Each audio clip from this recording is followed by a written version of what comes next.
Welcome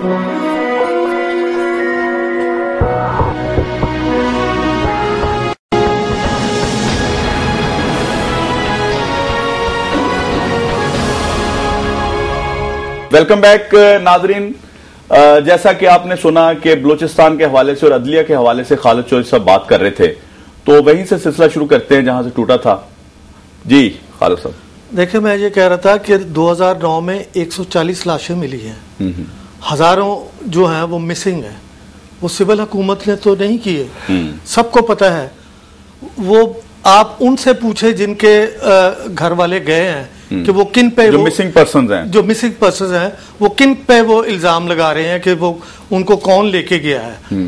अगर बांग्लादेश में मशरकी पाकिस्तान में क्या हुआ था, मशरकी पाकिस्तान को एक दिन में नहीं टूटा था, वो 1948 में ही उसकी बुनियाद पड़ गई थी और तब जाके वो 70 में। लेकिन आज अमल जो है वो बहुत तेज रफ्तार हो चुका है। तमाम अदारों को आईनी हदूद में रहना होगा। मैं अदलिया की बात कर रहा था, अदलिया क्यों नहीं मिसिंग पर्सन्स को लेती, वहां पे क्यों पर जलते हैं उनके। वो अभी जो रिसेंटली ये मेमो गेट पे वो उनका फैसला आया है, तो उस फैसले में देखे कि जो चीज वो मांगी नहीं हो गई वो उन्होंने वो भी दे दी है। जैसे मुशर्रफ जब आया था तो उसको जो उसने इख्तियार नहीं मांगा था आइन में तरमीम करने का, वो भी उसको दे दिया था। तो जब तक आप इन हालात में ये मुल्क दो चार रहेगा तो पॉलिटिकल फोर्सेस के पास फ्री हैंड नहीं होगा। ये बात आरिफ साहब की बिल्कुल दुरुस्त है कि इनकी कारकर्दगी भी ठीक नहीं थी। लेकिन मसलन अब गैस की किल्लत है, ये जो सीएनजी गाड़ियों पे लाए, भाई आपके पास अगर इतनी गैस नहीं है तो इतनी लाखों गाड़ियां जो आपने सीएनजी पे डाल दी, उसका जिम्मेदार कोई पॉलिसी नहीं बनाई उसके बारे में। तो वो तो मुशर्रफ ही करके गया था ना, वो तो सिविल गवर्नमेंट ने नहीं किया था। तो इसी तरह से जो पहले कुछ हुआ होता है उसके आफ्टर इफेक्ट्स जो होते हैं वो आने वाले वक्त में होते हैं, वो फौरी तौर पे नहीं होते। राणा साहब, आपने दोनों हमारे जो मोहतरम सीनियर पैनलिस्ट हैं उनकी गुफ्तगू सुनी, आपके पास आता हूं, क्या समझते हैं आपके जी ये जो बलूचिस्तान के हवाले से खालिद चौधरी साहब ने गुफ्तगू फरमाई है, इसके अलावा उन्होंने जो पॉलिसी बनानी चाहिए थी, आप देखें सीएनजी की किल्लत है, बिजली की किल्लत है। एक तो हमें यह भी सोचना है कि जी ये बिजली आ कहां से जाती है जब कोई जलसा जुलूस और ये वो इस तरह की प्रोटेस्ट होता है अवाम की तरफ से। इस पे बात करेंगे, इरशाद साहब की तरफ चलेंगे। मैं चाहता हूं कि इनकी जो गुफ्तगू है उस पर आप जरा थोड़ा सा कमेंट करें। जवाद साहब, सबसे पहले तो ये बात है कि जो इरशाद आरिफ साहब ने एक लफ्ज कहा है कि नाहली जो है वो इस मुल्क का सबसे बड़ा मसला बना हुआ, करप्शन से भी बड़ा मसला इस वक्त नाहली का बना हुआ है।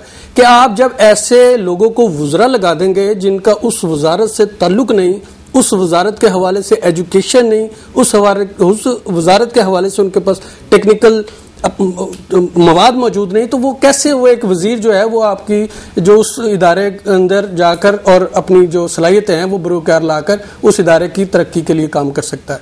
इसी वजह से आज आपके तमाम इदारे फ्लॉप हो चुके हैं। बिजली का महकमा राजा परवेज अशरफ बार बार कहते रहे कि हम 2 माह में खत्म कर देंगे, हम 1 साल में खत्म कर देंगे, कहाँ खत्म हुआ है? आज 6000 मेगावाट का शॉर्टफॉल है। जो हमारे पास रेलवे चल रहा था वो आज हमारे पास तबाह हाल है, जो हमारे पास पीआईए था वो तबाह हाल है। आप ये वफाकी इदारों को छोड़ दें, आप सूबाई इदारों की तरफ आ जाएं तो सूबे में भी आप देख लें कि हर जगह कहाँ। अच्छा राणा साहब, मैं तालीमी एक आपकी बात कर रहे हैं सर, एक बात कर रहे हैं, रेलवे की जो बात आपने की है, पीआईए की बात की है, गाड़ी तालीमी निसाब सीएनजी के बगैर गाड़ी नहीं चल रही है, पब्लिक ट्रांसपोर्ट सारी। इनकी एक बात का जवाब देना चाहूंगा। लालू प्रसाद यादव वो कहां से उसने ट्रेनिंग ली थी रेलवे की? भाई दुनिया भर में पॉलिटिकल सिस्टम ऐसे ही चलते हैं, और जब जो जर्नैल आ जाते हैं इनको तो एबीसी नहीं पता होती पॉलिटिक्स की, तो ये तो सबसे बड़े मास्टर बन जाते हैं। ये बात ना कीजिए, ये इस मुल्क में बदनाम किया जाता है ये बात कह के सियासतदानों को। दुनिया भर में पॉलिटिक्स में ऐसे ही होता है। नहीं, मैं जवाब साहब आपके तवज्जो से जो खालिद चौधरी साहब की इस बात की तरफ आता हूँ कि मैं फिर ये इदारे क्यों तबाह हाल है। मुझे आप बता दीजिए, फौज तबाह कर रही है इनको। खालिद चौधरी साहब कहते हैं कि फौज बार बार आती है, बार बार इक़्तिदार पर कब्जा करती है, तो ये अब 4 साल हो गए, पौने 4 साल का अरसा हो गया है, तो क्यों आपके इदारे जो है वो जमीन बोस हो रहे हैं? क्यों आपकी अवाम को सहूलतें नहीं मिल रही? क्यों करप्शन है? क्यों बेईमानी है? क्यों मिलावट हो रही है? उसको पकड़ने वाला कौन है? अच्छा राणा साहब, एक हद तक तो ये बात दुरुस्त है ना, एक आप जमहूरियत है और आवाम के वोट से एक हुकूमत आई है, उसको आप चलने दें। बार बार उसमें जो खराबियां, जैसे इन्होंने गाड़ी की बात की है, अगर उसमें कोई खराबी पैदा होगी, जैसे ये गाड़ी की सस्पेंशन नहीं ठीक, ये गाड़ी का इंजन नहीं ठीक, या इसके प्लग में कोई कचरा है, वो साफ कर लिया जाएगा। तो ये फौज की बात की है। मैं इरशाद आरिफ साहब की तरफ आता हूं। ये खालिद चौधरी साहब का इशारा था कि जी बार बार जो ये कू होता है, इसकी वजह से सियासतदानों को हमेशा बल्कि इस तरह की पोजीशन आ जाती है कि जो ही सियासतदान आते हैं तो बरादरी की बात उन्होंने जो की है, साफी बरादरी, वो उनकी तरफ से क्रिटिसिज्म बढ़ जाता है। ये किस हद तक दुरुस्त समझते हैं आप? नहीं, ये बिल्कुल दुरुस्त फरमा रहे हैं। देखें, ये मैं पहले भी कर चुका हूं कि ये जो बार बार तसलसल जो है उसको तोड़ा जाता है, उसके से खराबियां पैदा होती हैं। ये तो मैं खुद कह चुका हूँ और जो से मैं मुत्तफिक हूँ ऑफिसर। लेकिन प्रॉब्लम यह है कि जब आप कोई जिम्मेदारी लेते हैं तो फिर इस बुनियाद पर आप पहलू तय नहीं कर सकते कि जी पहले ये होता रहा है। और उसकी मिसाल मैं यूं दूंगा कि जब फौजी हुकूमतें आती हैं, वो क्या वजह होती है कि सूरत हाल बेहतर हो जाती है, लॉ एंड ऑर्डर सिचुएशन बेहतर हो जाती है, महंगाई पे वो कंट्रोल कर लेते हैं। तो वो कैसे हो जाता है? उसका जो पिछले दौर का खराबियों के नतायज क्यों नहीं पैदा होते?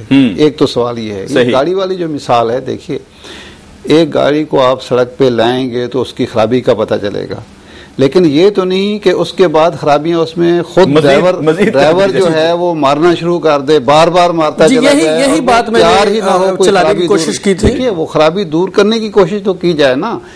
अगर 3.25 साल में, एक साल में एक टीम का पता नहीं चल सकता कि ये नाअहल लोग हैं, इनकी बजाय रिप्लेस करना चाहिए। यानी पीपल्स पार्टी इतनी बड़ी जमात है जिसके पास 40 साल का तजर्बा है, उसके पास लोग हैं, तो क्यों कसम उठा ली जाती है कि जो नाअहल आदमी है, जो करप्ट आदमी है, जिसके पार्टी के अंदर सवालात उठ रहे हैं कि ये आदमी खा पी रहा है, ये कोई काम नहीं करता, ये बैरून मुल्क दौलत मुंतकिल कर रहा है, उसी पे इसरार है कि उससे 5 साल पूरे कराए जाएंगे। एतराज ये होता है। दूसरा ये है कि जो मीडिया जो कुछ करता है, जिससे आप तवक्को रखेंगे उसी से आपको गिला होगा। ये नहीं हो सकता कि तवक्को तो आपको किसी से हो, गिला किसी और से करें। सॉफ्ट टारगेट होते हैं, ये दुरुस्त है, ये मैं मानता हूँ। दौर में तो इनको जरूरत नहीं होती। देखिए, मानता हूँ जमहूरियत हम किस लिए लाते हैं। अगर जमहूरी दौर में भी हमने जर्नलों की तरह पाबंदियां अपने आप पे लगा के बैठने, तो हमें क्या फायदा है? जमहूरियत हम इसीलिए मांगते हैं ना कि हमें आज़ादी होनी चाहिए बोलने की, हमें बात करने की। लेकिन उनका भी तो फर्ज है, जो जमहूरी लोग हैं, कि वो हमारी तनकीद को, मीडिया की तनकीद को न सिर्फ सुने। ये कोई जमहूरियत नहीं है कि आप सुन के एक कान से दूसरे कान, बल्कि उस पर कुछ डिलीवर करने की कोशिश करें कि अगर आपकी खराबी आप पर वाजे कर दी गई है कि जनाब ये काम गलत हो रहा है। अब देखिए, इस बात का कौन सियासतदान जवाब देगा कि किसी कोर कमांडर के बेटा आज तक कोर कमांडर नहीं बना जी, किसी आर्मी चीफ का बेटा आज तक कोर कमांडर नहीं बना, और जनाब यूसुफ रजा गिलानी साहब खुद रुकने कौमी असम्बली हैं, उनके दूसरे भाई साहब जो हैं वो रुकने सूबाई असम्बली है, उनके एक बेटे रुकने सूबाई असम्बली हैं। अब एक और बेटे को कौमी असम्बली का इलेक्शन लड़ाया जा रहा है, एक और बेटे को सूबाई असम्बली के लिए तैयार किया जा रहा है। ये क्या मजाक बनाया हुआ आप लोगों ने? इसका मतलब है मुल्तान में पीपल्स पार्टी में सारे लोग मर गए हैं, सिर्फ गिलानी साहब का खानदान रह गया है जो इलेक्शन भी लड़ेगा, वजीर भी बनेगा, मामलात भी उठाएगा। शाह साहब ने ये बिल्कुल ठीक बात की है। मैं यही जिक्र करना चाह रहा था, इसकी वजह से जमहूरी जो सिस्टम है ना, इसके ऊपर भी जिम्मेदारियां आयद होती है। जमहूरी पार्टी के ऊपर तो है, लेकिन ये बात अहम है इनकी, एक ही घर में मतलब उसके अलावा पीपल्स पार्टी के पास कोई कारकुन नहीं है जिसको इलेक्शन लड़ाया जाए। बना लिया ना इन्होंने सिस्टम को, चंद लोगों ने, चंद घरानों ने माल बना लिया है, जिसकी वजह से एतराज। तो अगर ये ना हो तो कौन एतराज करेगा? ये एतराज आर्मी भी इसी का फायदा उठाती है। साहब अपना इरशाद आरिफ साहब ने ये पॉइंट उठाया है कि जी ये वैसे बारहा अवाम की तरफ से भी ये आजकल रिएक्शन आ रहा है कि जी क्या जो गिलानी साहब ने भाई को, बेटे को इस तरह से शामिल कर लिया, क्या पूरा खानदान जो है उनको ये असेंबलियों में ले आएंगे तो फिर जो पब्लिक की, आम वोटर की आवाज है वो तो फिर नहीं रह जाएगी ना, एक खानदान की आवाज ही असेंबली में चलेगी ना सारी। देखिए, जो मैंने बात पहले कही थी मैं फिर उसको दोहराता हूं जी प्लीज, कि आप खराबियां होती हैं और ये भी खराबी है, लेकिन ओवरनाइट ये खराबियां दूर नहीं होती। आप 2-3 इलेक्शन होने दें, इस मुल्क में ये तब्दीलियां आज खुद आ जाएंगी। खालिद साहब 40 साल गुजर चुके हैं, 40 साल गुजर चुके हैं। सियासतदानों को कितना मौका मिला है, आधा तो वक्त मिला है ना, आधा वक्त के तोड़ के मिला है ना। वो इस तरह नहीं होता भाई मेरे, तोड़ के। बेनजीर की हुकूमत 2 दफा आई, उसको टाइम पूरा नहीं करने दिया गया। नवाज शरीफ की हुकूमत 2 दफा आई, उसको टाइम पूरा करने नहीं दिया गया। कौन था उसके पीछे? इनकी आपकी भी खराबियां थी, लेकिन एस्टेब्लिशमेंट थी उसके पीछे। ये इस मुल्क में अब भी आप देखिएगा कि ये 2012 में जो होता हुआ मुझे नजर आ रहा है कि एस्टेब्लिशमेंट जो है वो आराम से नहीं बैठी हुई, वो जमहूरी सिस्टम खतरे में मुझे पड़ा नजर आ रहा है। अच्छा, अभी भी आपको नजर आ रहा है कि जी ये खतरा है? जी बात ये है जो सब दुरुस्त फरमा रहे हैं, इस्टेब्लिशमेंट ने हमेशा साजिश की है और उनके मोहरे भी सियासतदान बने हैं, लेकिन उसका जवाब ये नहीं है कि आप गलतियां बढ़ाना शुरू कर दें। कि इस्टेब्लिशमेंट का जवाब आप इस तरह से नहीं दे सकते कि चंद खानदानों को मजीद पावरफुल बना, यानी इसका जवाब तो ये होना चाहिए कि ज्यादा मोहतात रवैया होना चाहिए पॉलिटिशियन का। उससे सबक हासिल, उसकी एक मिसाल मौजूद है ताज़ा हमारी तारीख में, यानी दुनिया की तारीख में। तुर्की में फौज का किरदार बाकायदा आइन में लिखा हुआ है कि वो जब चाहे कि जिस सेकुलरिज्म को खतरा है वो मुदाखलत कर सकती है। एक हुकूमत बनी, उसने खिदमत के जोर पर फौज का तोड़ करने की कोशिश की। जब उसने देखा कि साजिशें बढ़ गई हैं, उसने ये चीखे चिल्लाए नहीं कि साजिशें हो रही हैं, या ये नहीं कि मुद्दत पूरी करने पर सारा जोर लगाया। उसने असम्बली डिसॉल्व की, वो अवाम के पास दोबारा चला गया और उसके बाद उससे बड़े मैंडेट के साथ आ गया। अब ये लोग जो हैं, जब साजिशें हो रही होती, जब कारगिल का वाकया हो रहा था, मियां साहब मासूम बन के सब बातें मान रहे थे उसके, क्यों उस वक्त कमीशन नहीं बनाया? क्यों उस वक्त आर्मी चीफ को देखे ना, 4 महीने बाद तो आप वो काम कर रहे हैं, वही उस वक्त करें जब कौम भी आपका साथ दे, लोगों को पता भी चला कि एक साजिशी जर्नल है। उस वक्त आपने सुलह कर ली, उसके बाद उसको प्रमोट कर दिया, दूसरा ओहदा भी उसको दे दिया, फिर अमेरिका से मिलके उसको सजा देना चाहते हैं। मेरा पॉइंट ये है कि एक तो इसमें कोई शक ही नहीं है कि ये मुल्क जमहूरी तरीके से बना है, अवाम ने बनाया है। इसमें इस्टेब्लिशमेंट, ना हमारी सिविल ब्यूरोक्रेसी इसके हक में थी, ना फौज इसके हक में थी। यकीनन ये अवाम ने बनाया, ये अवाम के जरिए चल सकता है, अवाम के नुमाइंदों के जरिए चल सकता है। ये पाकिस्तानियत है, यही इस्लाम है। लेकिन सवाल ये है कि जिन लोगों पर यह जिम्मेदारी आयद होती है वो अपनी गलतियों से सबक हासिल करें, वो कुछ डिलीवर करें, वो अवाम के लिए कुछ करें, अपने जेबें भरने के लिए ना करें, अपने खानदान को प्रमोट करने के लिए ना करें। इससे जमहूरियत कमजोर होती है। मैं एक मिसाल दे चुका हूँ, एक मिसाल तो ऐसी नहीं है, 10 मिसालें हैं। 10 मिसालें हैं। और मेरे ख्याल में मैं समझता हूँ, राना साहब की तरफ आते हैं। राना साहब, उन्होंने शाद आरिफ साहब ने बड़ा तफसीली पहले गिलानी साहब का जिक्र किया, उसमें और भी लोग हैं, उनका भी जिक्र हो सकता है, जिसमें मियां बरादरान है, उनके आप देख लें कितनी सीटें उनके घर में हैं। इसी तरह आप कुछ और पॉलिटिशियंस हैं, उनको लगारी बरादरान को देख लें, उनको अपने घर के कैंडिडेट नजर आते हैं जब भी उन्होंने इलेक्शन लड़ा आता है।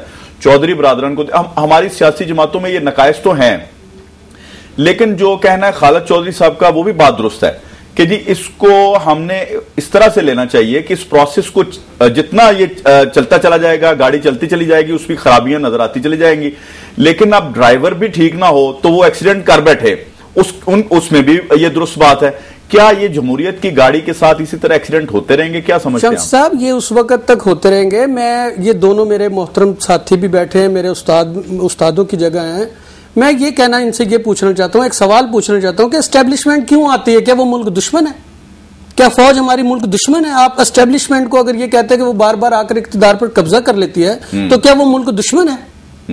क्या वो आवाम की दुश्मन है? ये पूछ लेते हैं वो कब्जा करना चाहती है, जबरदस्ती करना चाहती है। एक बात करना चाहता हूँ, इसका एक सवाल आगे मैं बढ़ाता हूँ कि असल में जो इस वक्त जमहूरी कुव्वतें हैं जिनके दरमियान खानदानी मौरूसी सियासत चली आ रही है, उन्हीं का फायदा उठाकर ऐसी सियासतें ऐसी नई जमातें उभर कर सामने आ रही हैं जो इनसे छुटकारा चाहती हैं, मोरूसी सियासत को खत्म करना चाहती हैं, बादशाहत को खत्म करना चाहती हैं। यही आमराना सिस्टम है जिसकी तरफ आप शमसी साहब, आमराना सिस्टम यह है। मैं आपसे एक और सवाल उठाता हूं, अगर आपकी जमहूरी हुकूमतें हैं तो क्या वजह है कि अभी तक बल्दियाती इलेक्शन नहीं कराएगी? नहीं, वो तो मैं उसकी तरफ आते हैं, लेकिन एक बात तो इसका जवाब मैं आपसे लूंगा छोटे से ब्रेक के बाद। नाज़रीन, छोटा सा वक्फा है, हमारे साथ रहिएगा, अभी वापस आते हैं।